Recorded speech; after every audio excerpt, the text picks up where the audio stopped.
about an introduction. We give an introduction about biostatistics and statistics, and what is the definition of statistics, and what are the main components that dealing with statistics, and what is the data, and how to represent the data based on the different types of variable. So today we'll be learning about to representing the data. In the last class itself, I told that the data is classified into different types, that is quantitative data and qualitative data. So today we'll be dealing with those type of definitions of quantitative data and qualitative data. And before going to that, let me explain you what are the importance or why it is important for a medical, that we discussed in the last session. So in this session also, I'm giving a brief description, a brief idea about why or what is the importance of statistics in the field of medicine. Okay.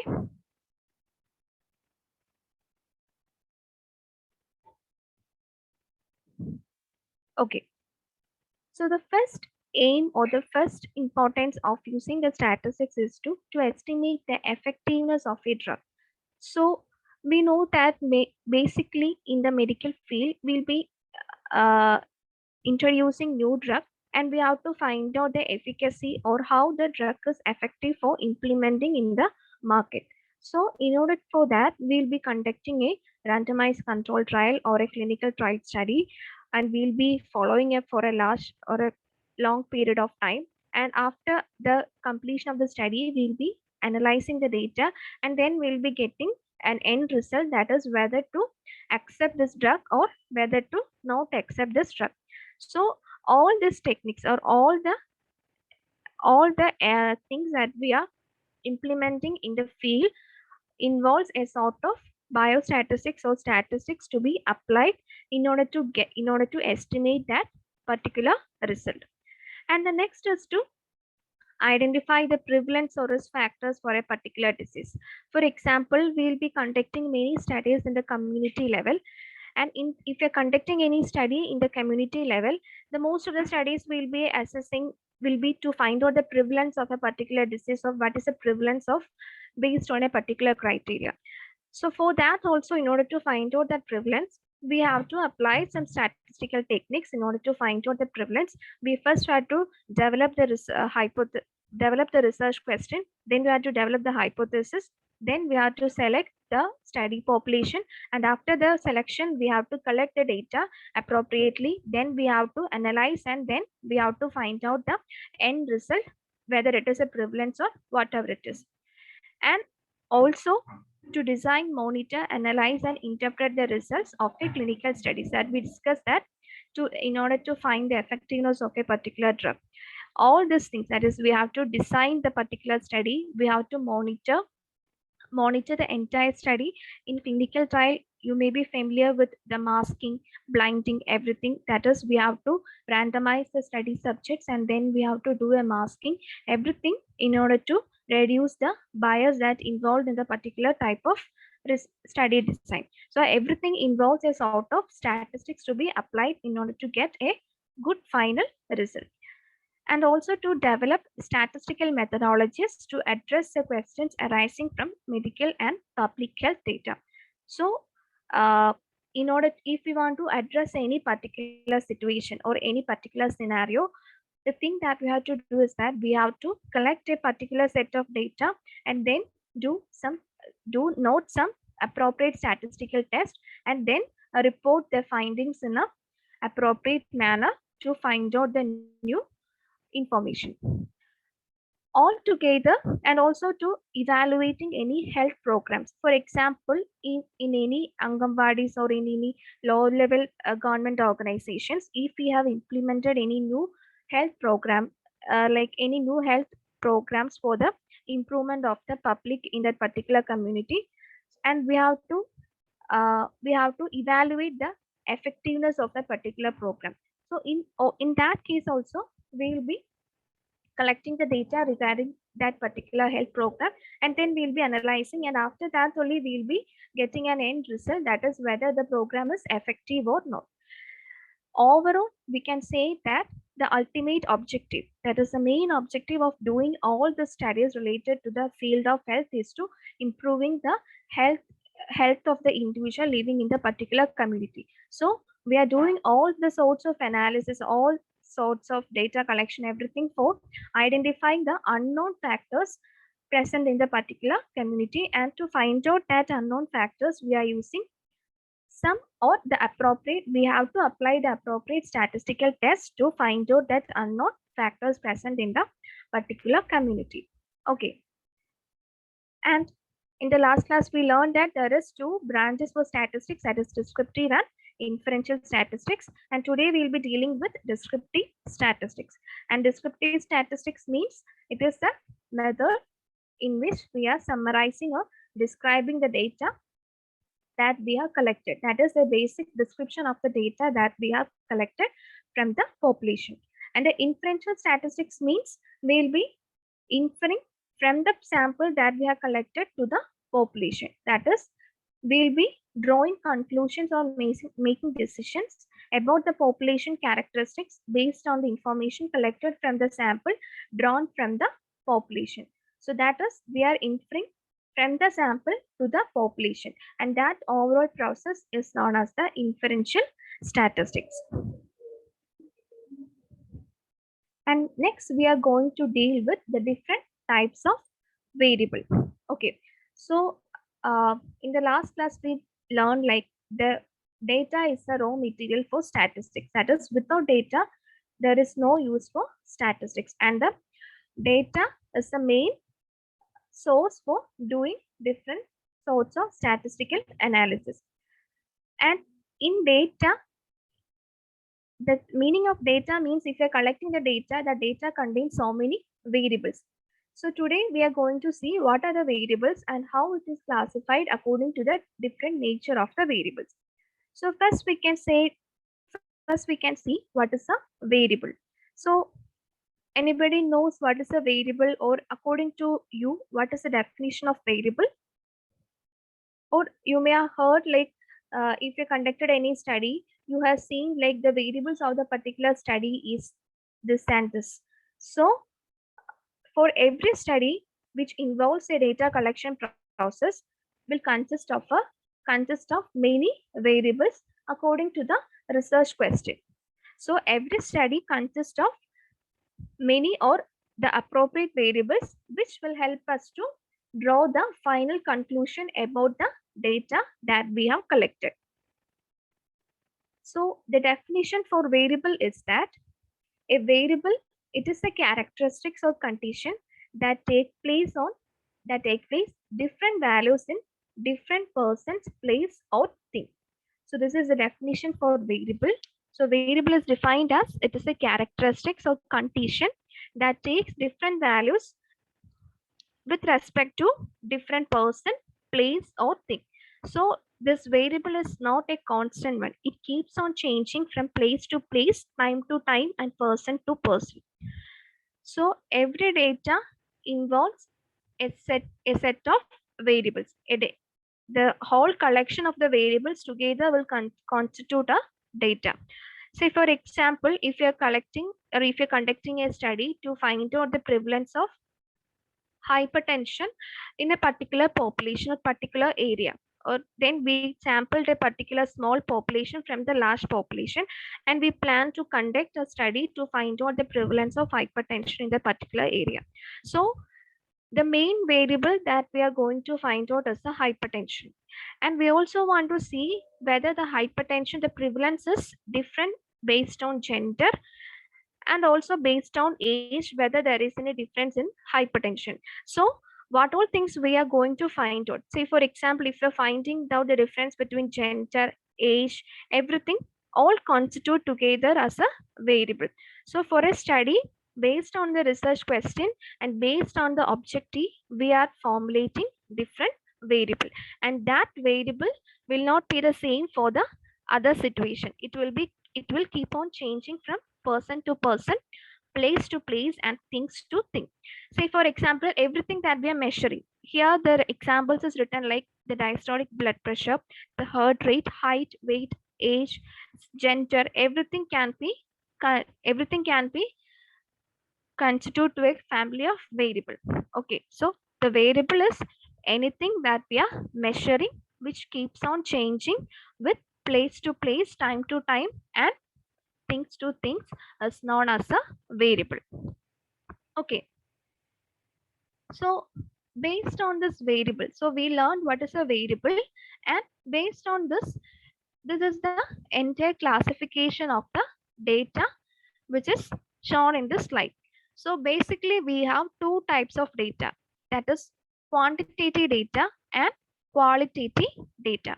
So that we discussed in the last class, that is based on this quantitative and qualitative, we classified the diagrammatic representation. That is for quantitative data, we use the diagrammatic representations like histogram, frequency curve, frequency polygon, line graph, and like that we use for the representation of quantitative data.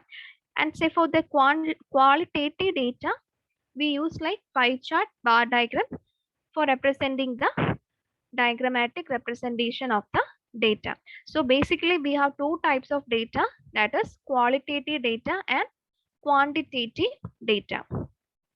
So again there is a classification.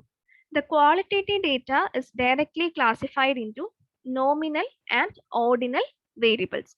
So qualitative is classified into nominal and ordinal.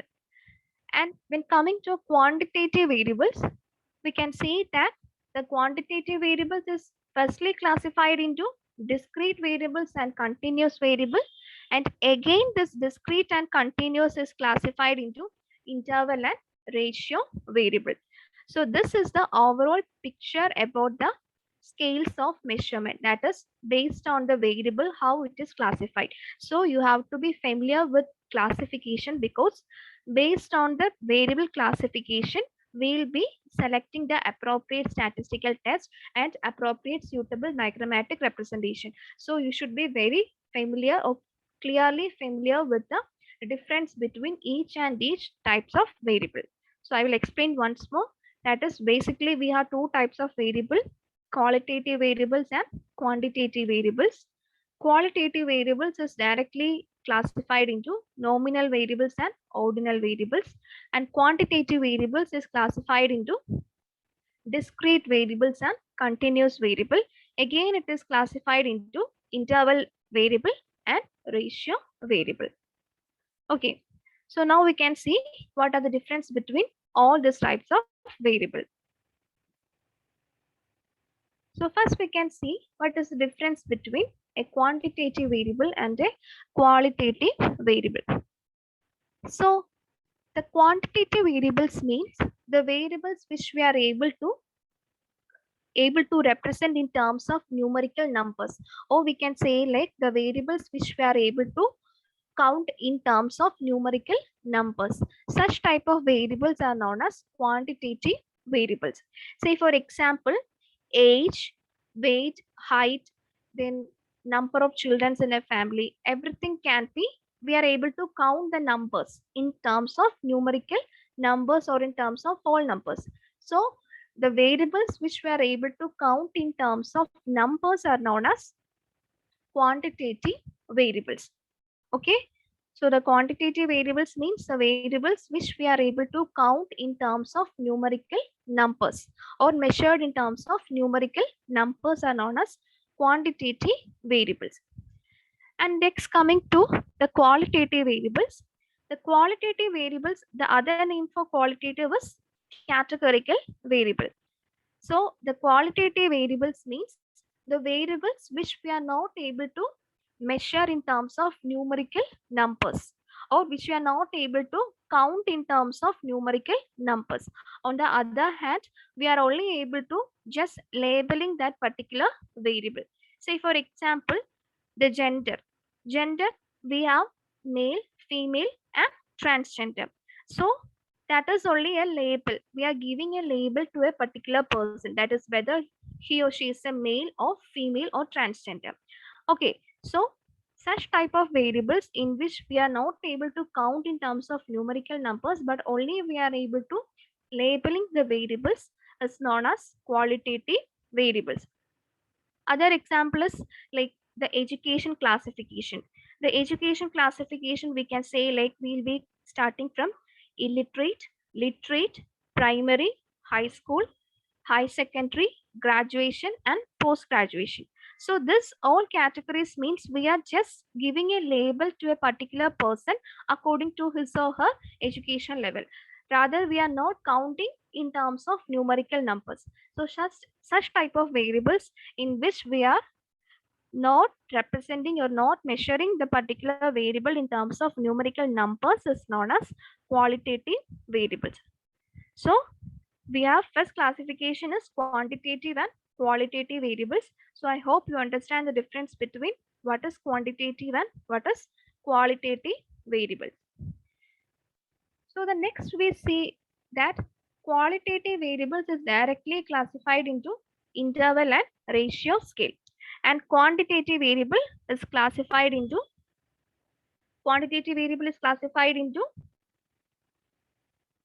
discrete and continuous, interval and ratio scale. So next we can see the classification, or what is the, or what you mean by the different types of classification based on quantitative variable. So as I told before, the quantitative variable is classified into discrete and continuous. Okay, so discrete variables means if a variable is said to be discrete, it is only able to take a particular distinct value, not other the values in between. That is, in a discrete variable, we are only able to take a finite number of values, or then values will be countable. Okay, so such type of variables is known as discrete, quantitative, discrete variable. Say for example, the number of patients coming to a hospital. So that is, we will be saying in terms of whole numbers. That is, say for example, in a particular day or today, around 100 patients came to a hospital to see a particular doctor. So that all things, it is a quantitative variable and also a discrete variable, because we are not able to take the decimal values in between this values. So if we are not saying like 100.5% came to see a particular doctor in a particular day. So such type of variables in which we are not able to find the values in between are known as discrete variable.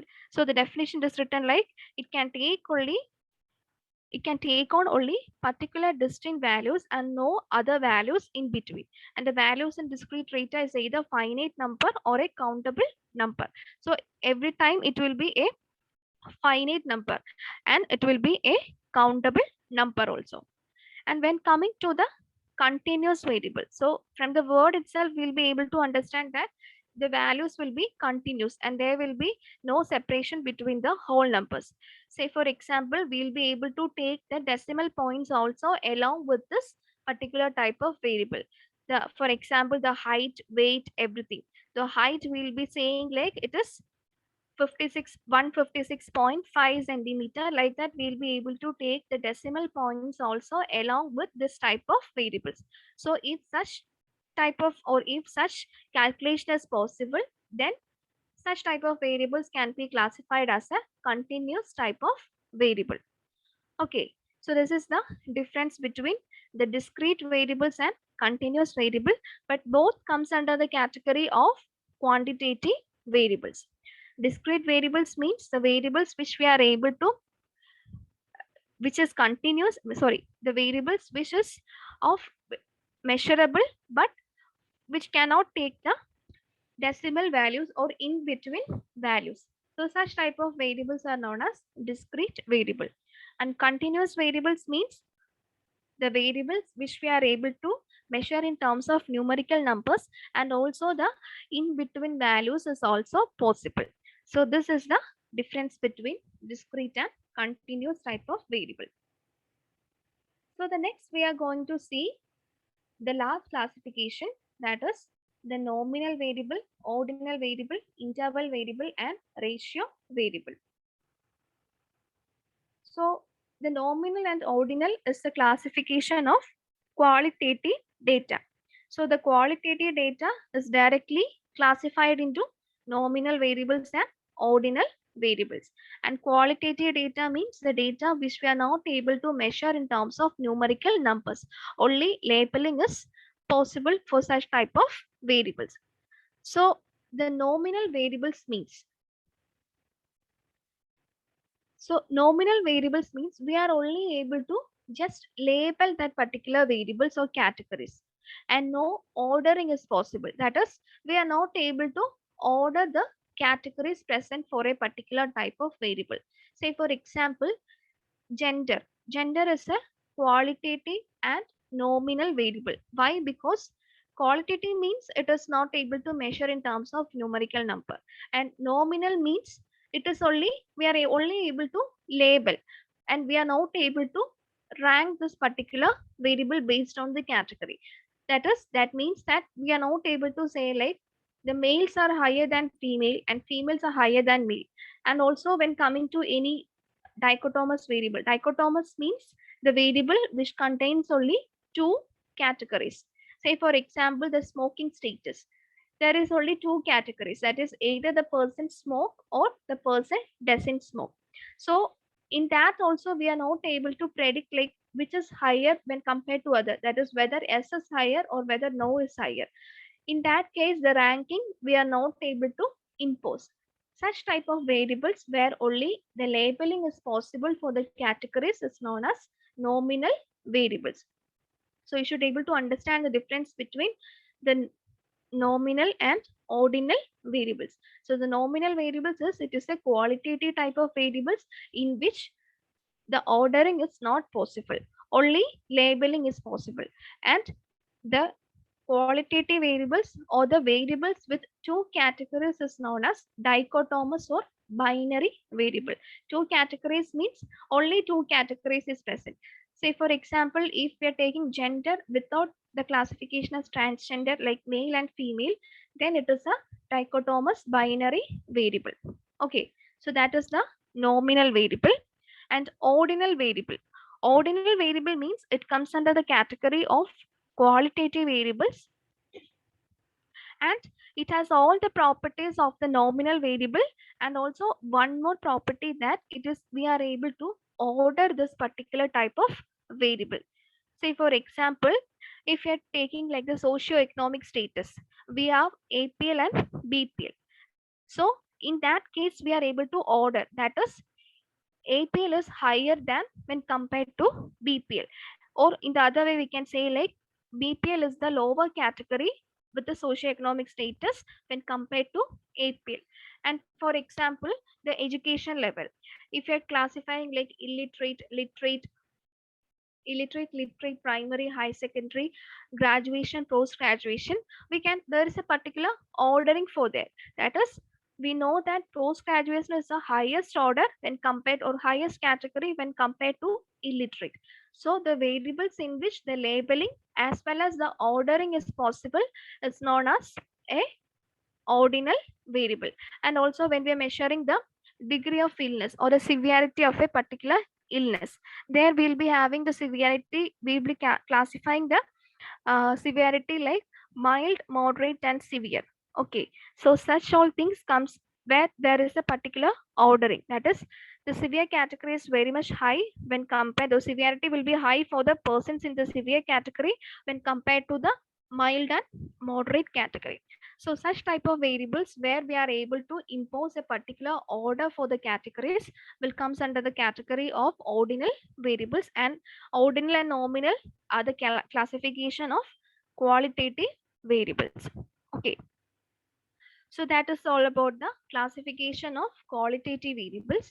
And next coming to the classification of quantitative variables, that is again it is classified into discrete and continuous, and again it is classified into both the same as interval and ratio scale. So the interval and ratio scale means these two are the classification of quantitative, discrete and continuous variables. So in interval and ratio scale, we'll be able to rank the data, we'll be able to estimate the difference between the units of a measure. But the main point is that in interval scale, for the zero value, that is the zero doesn't have a meaningful value. That is, zero is considered to be an arbitrary number. But that is the main difference between the interval and the ratio scale. So the main, it is very much difficult to get the classification for better understanding of this interval and ratio scale. So basically, we'll be differentiating the interval and ratio scale with the presence and absence of zero. So in interval scale, we can say that zero is considered to be an arbitrary number. That is the zero, if this value zero exists, it doesn't mean that that value zero is equal to zero. Okay, it is some arbitrary number. Say for example, if you're taking the value temperature, if you're taking the temperature, we'll be writing like 0 degrees Celsius. It doesn't mean that the particular room have a temperature of 0 degree. It will be having a temperature which is less than, which is below 0 degree. So that 0, if you are writing, it doesn't mean that the particular room or particular uh, hall doesn't have a temperature of 0. It will be having a temperature below that particular value. Okay, so that is the main point you have to keep in mind when dealing with this interval type of variable. That is, the value 0 doesn't mean that it is actually 0. It is an arbitrary number. And for example, other example is the IQ score. So if you're conducting a test and if a person scores a value of 0, or if you get a value 0, it doesn't mean that the person's IQ is 0. So there is no situation where a person with a 0 IQ value. So that means that the 0 is an arbitrary number. So that is the difference between the interval and the ratio scale. So when coming to the ratio scale, we can say that there is a exact value for the 0. That is, 0 means 0. 0 is equal to 0. It is not an arbitrary number. So it has all the properties of the interval scale, but the one major difference is that it is a true 0 exists. Okay, the true 0 exists.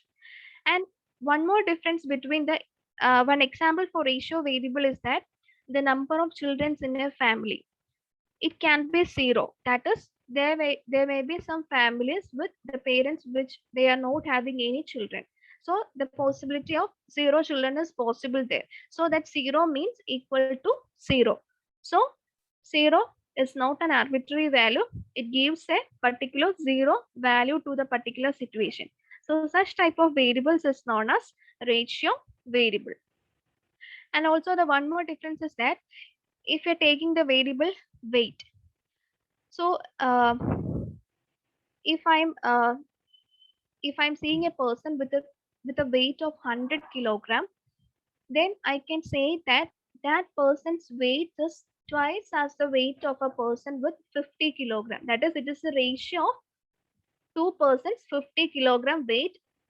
Weight is equal to the weight of a particular person with 100 kilogram. So that ratio interpretation is also possible for the ratio type of variable. But when coming to this interval type of variable, if a room is with 100 degrees Celsius and other room is like 110 degrees Celsius, the difference is 10. Then we are comparing with other room whether where the temperature is like 80 degrees Celsius and 70 degrees Celsius. The difference is same, but the temperature is not same. We are not able to say in terms of the ratio type, that is twice or thrice. It is not possible in case of the interval type of variable. So but that interpretation is possible in case of ratio type of variable. So no need to confuse with this interval and ratio. Keep in your mind that if 0 equal to 0, that is 0 is equal to 0 exists, then that means it is a ratio scale. And the other hand, if 0 is equal to an arbitrary number, if 0 doesn't means that exactly 0, then it comes under the category of interval scale. Okay, so these are the main difference between the nominal, ordinal interval and ratio scale. And nominal and ordinal comes under the category of qualitative variable, and interval and ratio comes under the category of quantitative variable. Okay, so you should be very clear about the classification of the variable, because based on the variable classification we'll be selecting the appropriate statistical test to be applied. Okay, so this is all about the scales of measurement. And here I given one exercise for you to do for recollect all the uh, things that we discussed throughout the session. That is, you have to first of all list 5 quantitative variables related to the medical field, and also 5 qualitative variables related to medical field, and also you have to identify the type of variables. So here I given some of the variables, and you have to identify the type of variable, whether it is quantitative, qualitative, discrete, continuous, interval, nominal, or ordinal. That you have to make it as a correct classification, which category belongs to which type of variable. Okay, and the fourth question you don't want to do, it is basically from a particular journal. It is okay if you're not attending that fourth question, but 1, 2, 3 you may just give a try to make yourself understand whether you understand the concept about the type of classification of the variable. So I will repeat once more. That is, basically the variable is classified as quantitative and qualitative. Quantitative is again classified into discrete and continuous. Again, it is classified into interval and ratio. Qualitative variables is again classified into nominal and ordinal. So this is the overall classification of the scales of measurement. And the nominal, ordinal, interval and ratio are different to each other with respect to their particular properties. Okay. So do you have any doubts related to this topic? Otherwise, we can go to the next session.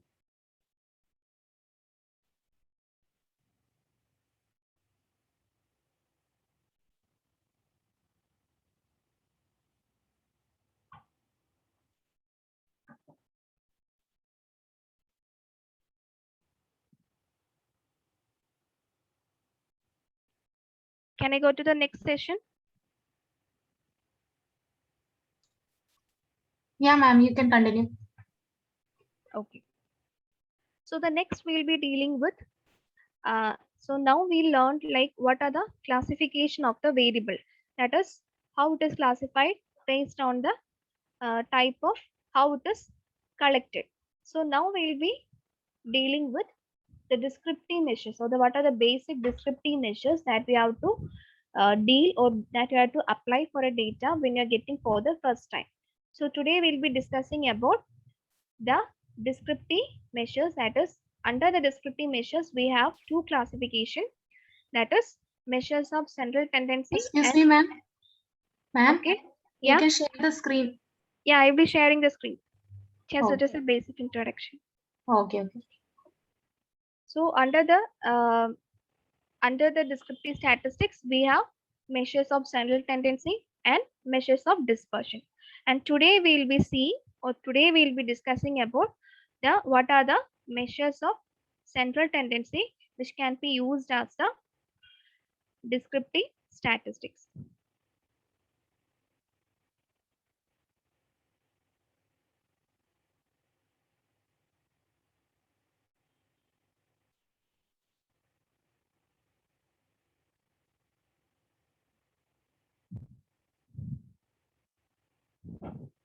So the slides are visible.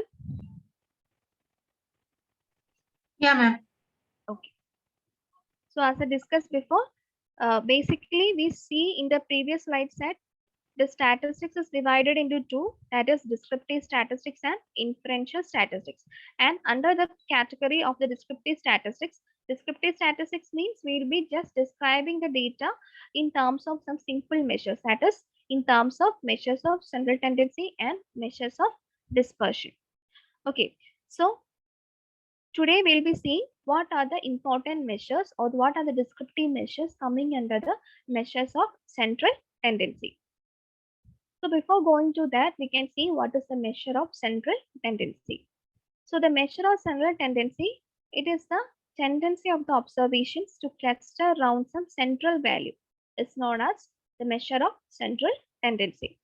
So, for example, we were discussing in the last session that everything is related to data because data is the raw material for statistics. So, the data that we are collected, it will be consisting, say for example, if the sample size is 100 or 150, like 300, we will be having the individual data of all the 300 individuals separately for each of the variables. For example, the age, sex, height, weight, what are things we are collecting as a variable. Individually, we will be having the sample data for all the 300 subjects. From that data, it is very difficult for us to get a single picture about the particular data that we are collected because the 300 from the 300 data, it is very difficult to understand how many males are there, how many females are there. So, and also based on the age categorization, that is how many belongs to the age particular age category and all. So, in order to find that, we have to apply some simple measure of central tendency. Okay, so that definition is given that if you are applying the measure of central tendency, from that we will be able to understand the clustering of the observations in a particular point or a particular central value. Say for example, if you are taking the age of the 300 patients, if you are applying some measure of central tendency, then we will be getting one single value, and with that single value we will be able to describe the average age of the participants in the particular data that we are collected.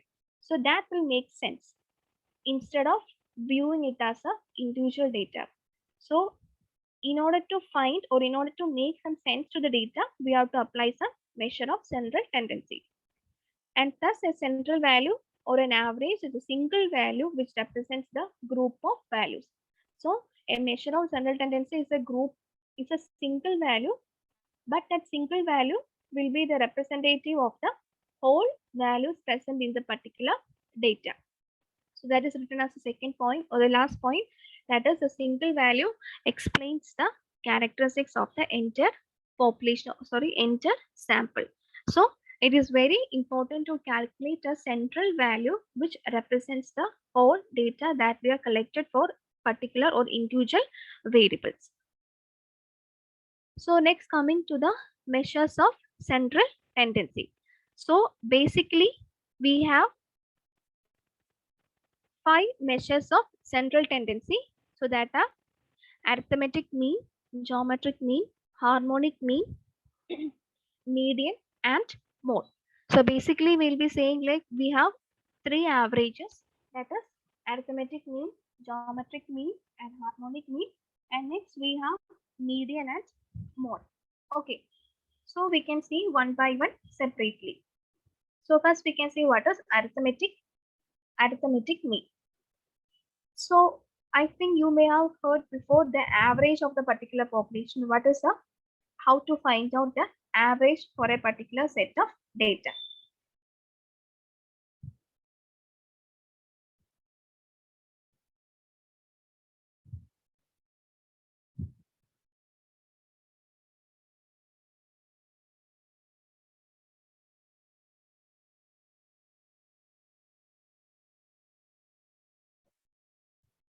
So arithmetic mean is represented by the letter capital X with a bar. So that representation which you are seeing in the slide represents the arithmetic mean. So capital X with a line at the top represents it is arithmetic mean, and it is known as the X bar. So the arithmetic mean will be calculated by taking the sum of all the observations, dividing it with the total number of observations. So when calculating the arithmetic mean, we are considering the full observations in a particular variable and adding all the observations and then dividing it with the total number of observations.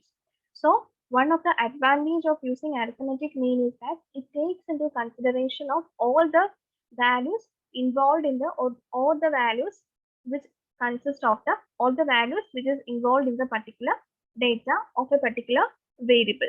So that is one of the advantage of arithmetic mean, and the arithmetic mean is it is the best measure for computing the descriptive measure. Among all this measure of central tendency, arithmetic mean is considered to be the best measure, because when computing the arithmetic mean, we are taking into consideration of all the values involved in the particular data of a particular variable. So the formula for calculating the arithmetic mean is, it is the sum of the observations divided by the total number of observations. So that is written in terms of the alphabetic or the numeric this notations in terms of x1, x2, etc. So consider this x1, x2, etc. as some of the values in a particular data. And if you want to find the average or the arithmetic mean, we'll be taking the sum of all the observations, then dividing it with the total number of observations. That is, it is like adding all the observations. For example, if we have 10 observations, like 1, 2, 3, etc. up to 10, then we'll be adding all the 10 observations and then dividing it with 10, which will give the arithmetic mean for the particular data that we have collected. And in mathematical notation, it is written like this summation. So you can see a M which is written in a vertical or inverted manner. So that symbol represents the summation. Summation means additive product of all the observations in a particular data. So here it is written like the summation of I is equal to 1 to n xi by n. So that xi means the individual values in the particular data. Say for example, the example which I told before, 10 observations. So for that example, this notation will change like summation I is equal to 1 to 10. So n here is 10. So 1 to 10, xi means 1 plus 2 plus 3 plus 4 plus 5 plus etc. plus 10. Dividing it with 10. So that is the mathematical notation for calculating the arithmetic mean. So once again, I will be telling the formula, that is for calculating of the arithmetic mean. The formula is, the basic formula is the sum of all the observations divided by the total number of observations. And this is the basic formula that we are using to calculate the arithmetic mean in case of a raw data. Raw data means the data as such, that is, which is not grouped, which is written as such in the data. For example, 1, 2, 3, etc. up to 10, which is written in terms of comma wise and which is not a grouped data. Grouped data means we'll be again grouping the data in terms of class intervals. That is, how many observations belongs to 1 to 5 and how many belongs to 5 to 10. So that is a grouped data, and the data which we are writing in terms of which is ungrouped data means individually we will be writing all the data. So that is a raw data or ungrouped data. So this is a formula for calculating the arithmetic mean in case of an ungrouped data. Okay, so I think you're clear with the formula. So here one example is given. The marks of 10 students in a class are given as 40, 45, etc. Up to 10 marks is given, and you are asked to calculate the arithmetic mean. And how will you calculate the arithmetic mean? This is the marks of 10 students in a class, which is written individually, which is not a grouped data, which is written as in terms of comma wise. Individually, the data are represented. So here you have to apply the calculation of arithmetic mean for ungrouped data, that is summing all the observations. We have to sum all these individual observations, that is 40 plus 45 plus 60 plus 65 plus etc. plus 50 plus 55, then divide, and that summation should be divided with n. N is the total number of observations. So here the n will be 10. So after doing that, you will be getting the average mark obtained by the 10 students. So we can say that we don't want to say individually like each student obtain marks like 40, 45, 60, 65, etc. So on an average, we can say that on an average, the 10 students have scored a marks of around 50.5.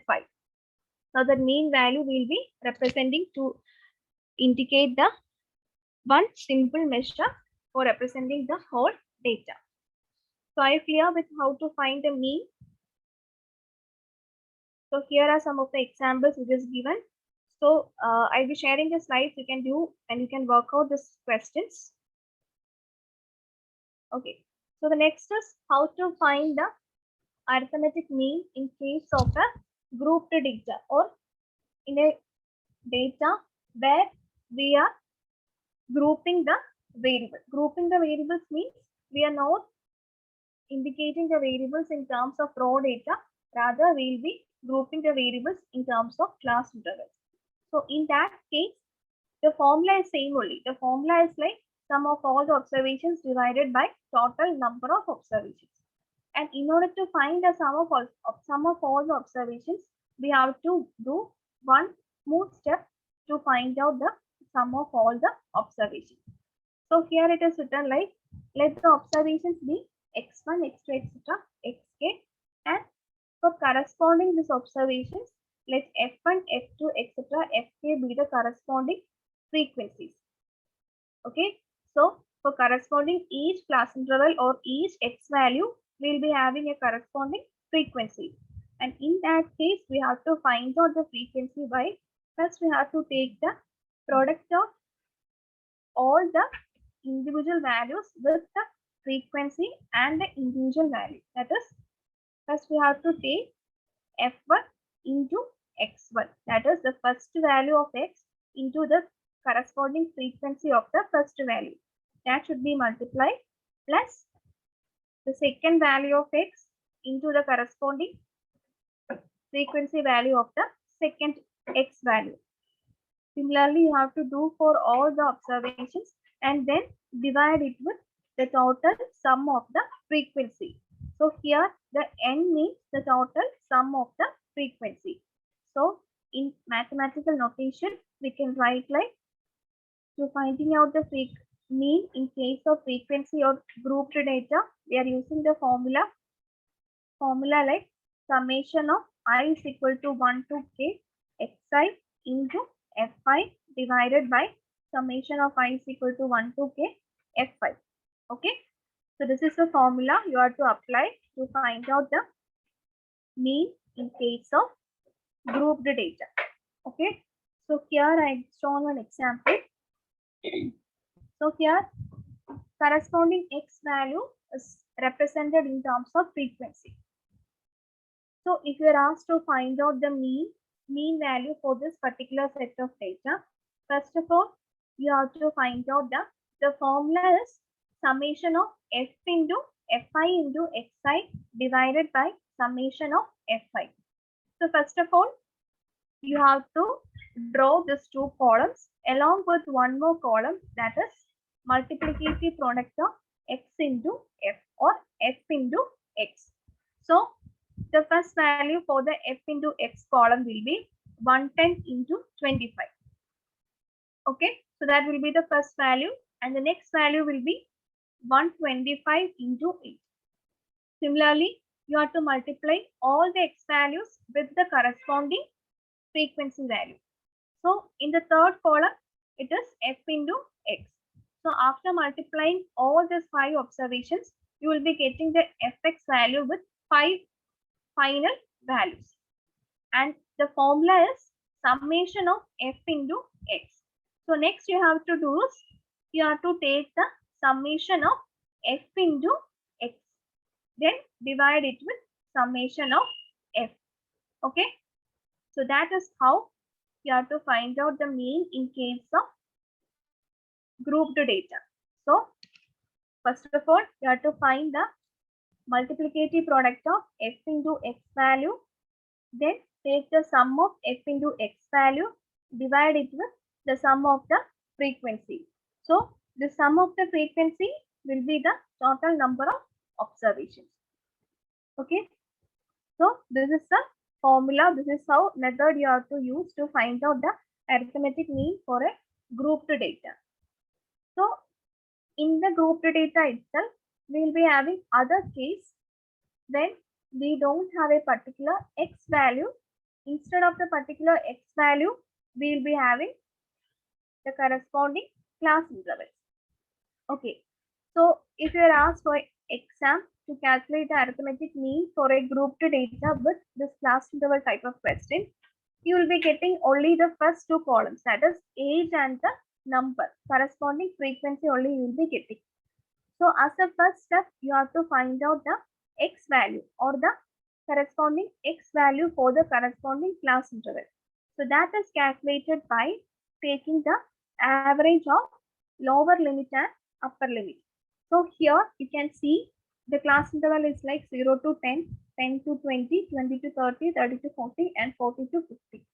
So this 0, 10, 20, 30 and 40 is the lower limit, or which comes as the first as the lower value, and the upper limit is 10, 20, 30, 40 and 50, which is the upper limit.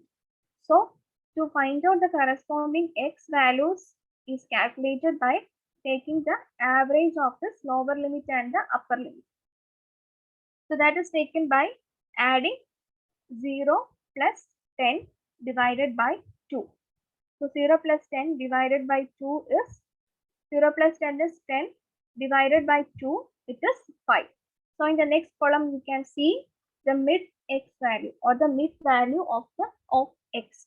So that is taken as the corresponding x value for all the class interval.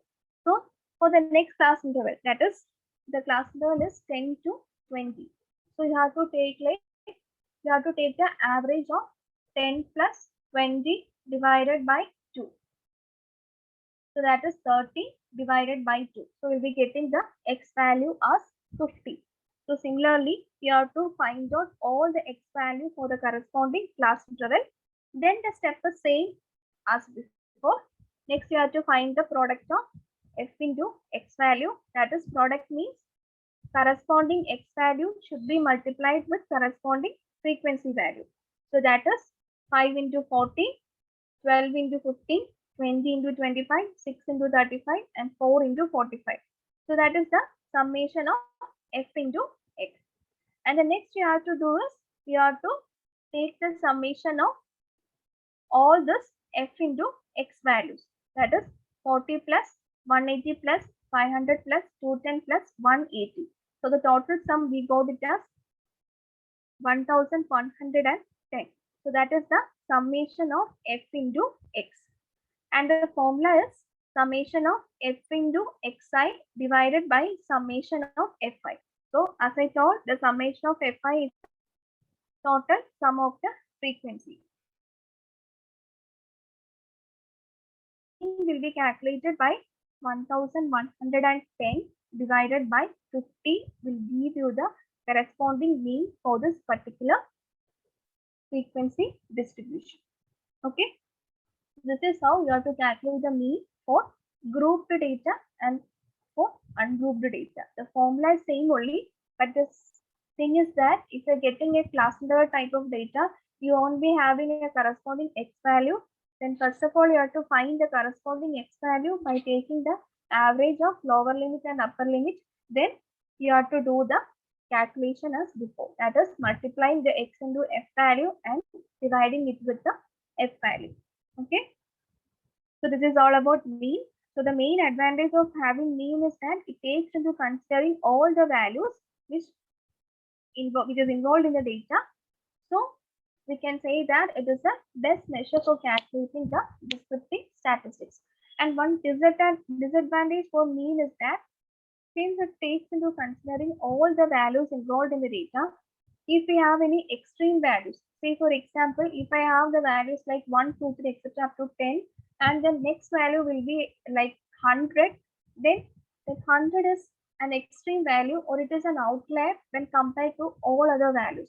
So we'll be getting the arithmetic mean in consideration with this 100 values also. So the estimate that they are getting will not be the suitable representative for the particular data set. So that is one of the disadvantage for calculating the mean, since it takes all the observations for calculation. If there is any outliers, that outlier is also considered to be in the calculation process to computation of the arithmetic mean. Okay, so this is all about the arithmetic mean. So arithmetic mean is calculated by taking the sum of all the observations divided by the total number of observations. So the next type of average is the geometric mean, and the geometric mean, it is defined as it is the nth root of product of observations. That is, we will be calculating the nth root of product of observations. The geometric mean is calculated by taking the nth root of product of observations. Say for example, if we have 3 observations or 5 observations, then to find the geometric mean, we will be first of all taking the product of all the 5 observations and then taking the cube root, it will be the 5th root of the product of observations. So that is the formula for calculating the arithmetic mean.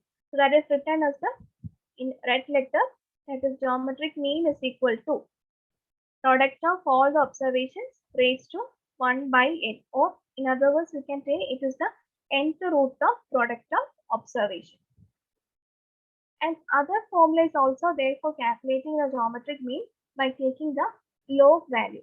So if you're using that calculation, the formula is geometric mean is equal to anti-log of summation I is equal to 1 to n log xi divided by n. If you're using this formula, you have to first of all find the log value. That is, log value means if we have 5 observations, you have to take the log value for all the 5 observations, and that all values should be summed up to get the summation of log xi, and that should be divided with the total number of observations, and that final values anti-log should be taken, and that value will result in the final geometric value for the particular set of observations. Okay, so geometric mean, it is one of the descriptive measure which comes under the category of central tendency, and it is the nth root of product of observation. So here one example is shown to find the geometric mean of 4 numbers 3, 4, 9 and 12. So here we are calculated by taking the product of all the observations raised to 1 by n. Okay, so this is geometric mean. And next type of average is the harmonic mean. So harmonic mean is also a measure of central tendency which we are used to representing as a descriptive measure. But both the geometric mean and harmonic mean are not widely used. It is used based on some particular situations. Okay, so to find out the harmonic mean, it is the reciprocal of the arithmetic mean of the reciprocals of a specified set of numbers. So harmonic mean, it is the reciprocal of the arithmetic mean of the reciprocals. So arithmetic mean is the sum of all the observations divided by total number of observations. That sum of all the observations reciprocal, if you're taking, we'll be getting the arithmetic mean. So that is not arithmetic mean, we'll be getting the harmonic mean. So that is, harmonic mean is calculated by n divided by 1 by x1 plus 1 by x2 plus 1 by x3 plus etc. plus 1 by xn. So that is the reciprocal of the arithmetic mean of the reciprocal. So that is the formula for calculating the harmonic mean. So that is, harmonic mean is the reciprocal of the arithmetic mean of the reciprocal.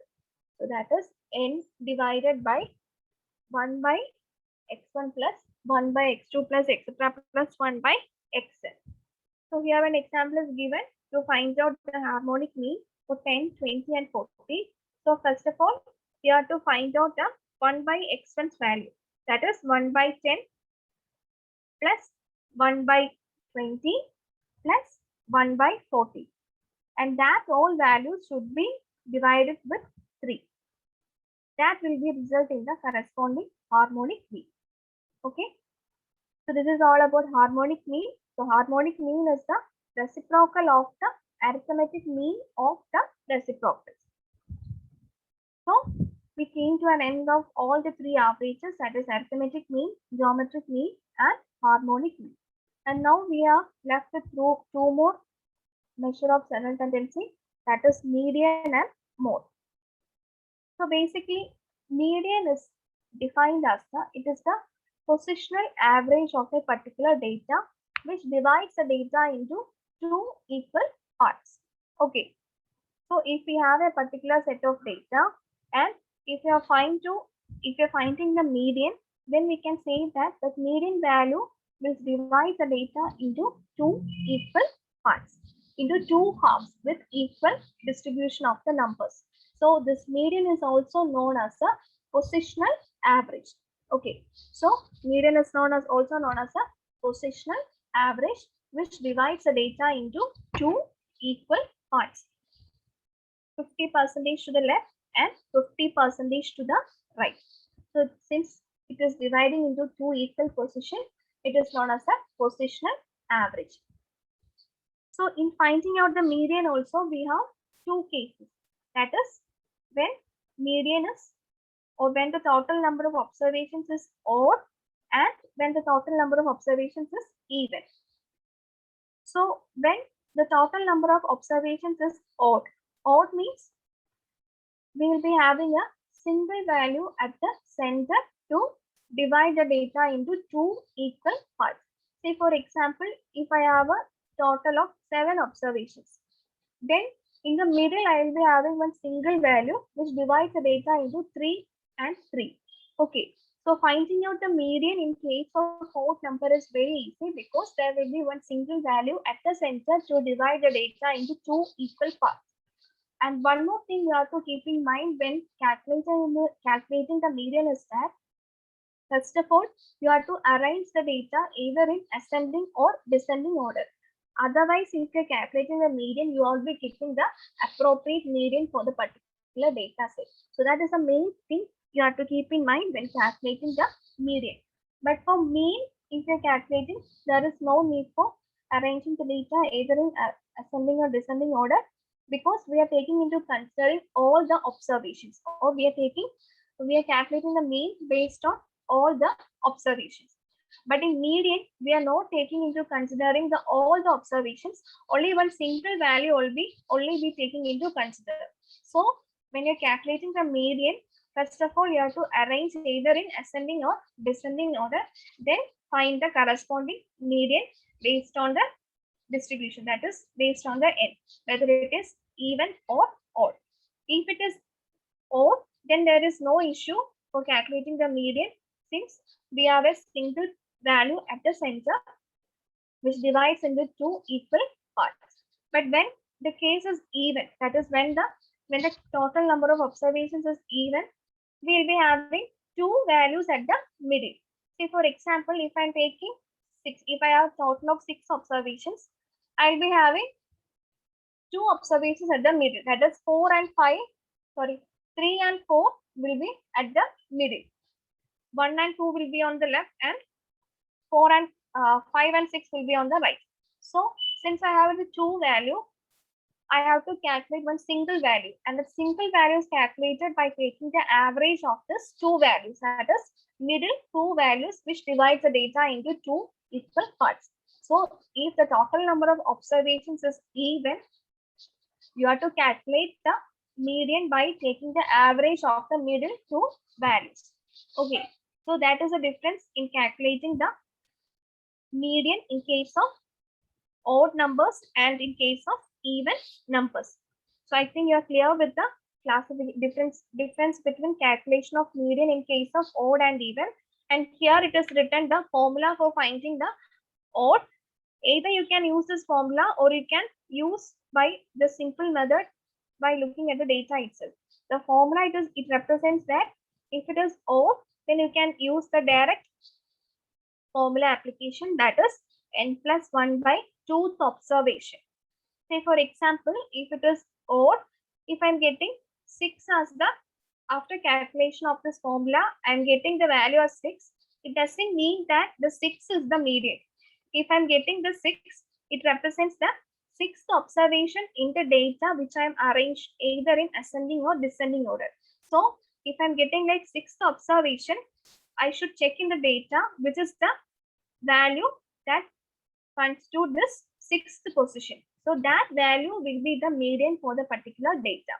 So don't make the mistake as taking as the value itself as a median, it doesn't mean that that value is a median. It means that that observation or the value which comes under the sixth position is the median for the particular data. And when coming to even, the formula is like we have to take the average of n by 2 and n by 2 plus 1 observation. That is n by 2 plus n by 2 plus 1 observations average that position. If it is 9, it means that the 9th position value will be the median for the even number of, when the total number of observations is even. Either you can use this formula or you can use by the direct method for calculating the median. So this all things will be for an ungrouped data. That is whether when the data is not grouped in terms of class intervals. So in case of class intervals, that is when we are classifying the data in terms of grouped data, there is some other formulas for calculating the median, but now I'm not going to detail about that formulas because it is too large or too big topic for the discussion. So I'm not going into detail with the calculation of median in case of ungrouped data. So just to keep in your mind to calculate the median in case of ungrouped data. For grouped data calculations, you have to apply some different formula for estimating the median for the particular data distribution. Okay, so here also some examples is given. You can work out this example. So here the first group. So here we are asked to find out the median for the two sets of data. So the first group represents it is the total number of observations is even, and the second group represents the total number of observations is odd. So in order to find the median, first you have to arrange the data either in ascending or descending order, and then apply the formula, or otherwise you can just seeing by the data itself you can find out the median. Okay, and this median is used when the data, or when we are doing the statistical analysis, when the data doesn't follow a normal distribution. So if the data follows a normal distribution, that what is normal distribution will coming in the next classes. So when the data follows a normal distribution, we'll be using the mean and standard deviation for representing the descriptive statistics. And when it is a non-normal, or when the data is skewed data, we'll be using the median and the interquartile range for the representation as the descriptive measures. Okay, so that is all about the median. And next we're coming to the last session, that is the mode. So mode is it is also a measure of descriptive statistics which comes under the category of central tendency, and it is defined as the value of the variable which occurs most frequently in a distribution. So for example, if I'm having a particular data set, which value has repeated the most frequent number of times, and that value will be the mode for the particular data. So mode means the number which is repeating more number of times, or the value which is repeated more number of times in a particular data. So that gives the corresponding mode for a particular data which is represented. So in order to find the mode also, either you can arrange in ascending or descending order, and by seeing the number itself, we'll be able to understand that whether there is a mode, presence of mode, or not presence of mode. In some situations, there is a chance for zero mode also be possible. That is, there will be some situations in the particular data set where no numbers or no observations are repeated more than one time. If that situation occurs, then we can say that there is mode is zero, or there is no mode has occurred for this particular data. That is whether no mode or the no repetition of the numbers are occurred for the particular set of data. And also there is a chance for having more than one mode. You can able to have 2 modes, 3 modes, everything can be possible, and zero mode is also possible. And one of the practical example for this mode is that it is basically used for this qualitative type of data, where we are used to find out the most number of purchase. Or say for example, if you're consulting any shopkeeper who is selling umbrella, then we can ask the shopkeeper like which color is most frequently sold or which is most frequently preferred by the customers. So if from that answer we'll be able to understand that the most frequently occurring particular event or which is the most frequently selling color in terms based on the umbrella. So that are all the to find out the most frequent number or which is more frequently occurring. To find out all that things, we can use the mode for calculating as a measure of central tendency. Okay, so this is all about mode, and this is also the calculation of mode in case of ungrouped data. For grouped data, the calculation of mode is based on some different formula. That is, we have to use some other formula for calculating the mode in case of grouped data. So I'm not showing that all things because I think in your syllabus it is not mentioned in detail about this ungrouped and grouped data. So I'm discussing about only the ungrouped data, how to find the measures of central tendency. So by the last of the slide, I have given some questions. So this slide includes both measure of dispersion also, so that we can discuss in the next class. And this slide there is so many examples I also have given for the practice session. So you can use these examples to find out the mean, median, mode, everything for grouped and also for ungrouped data.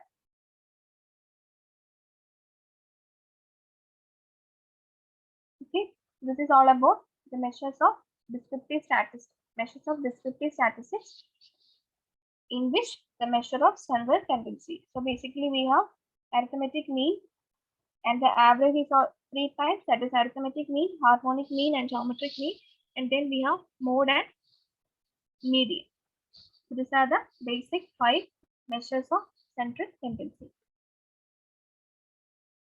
So any doubts?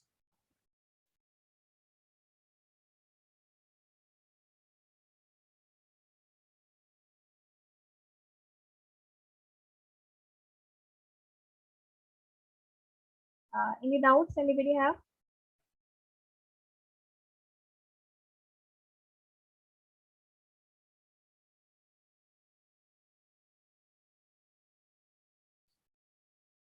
Hello?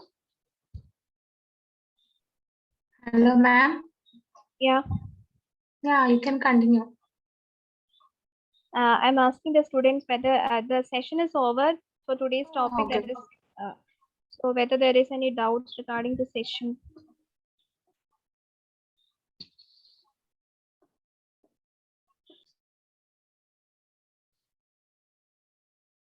So nobody have any doubts?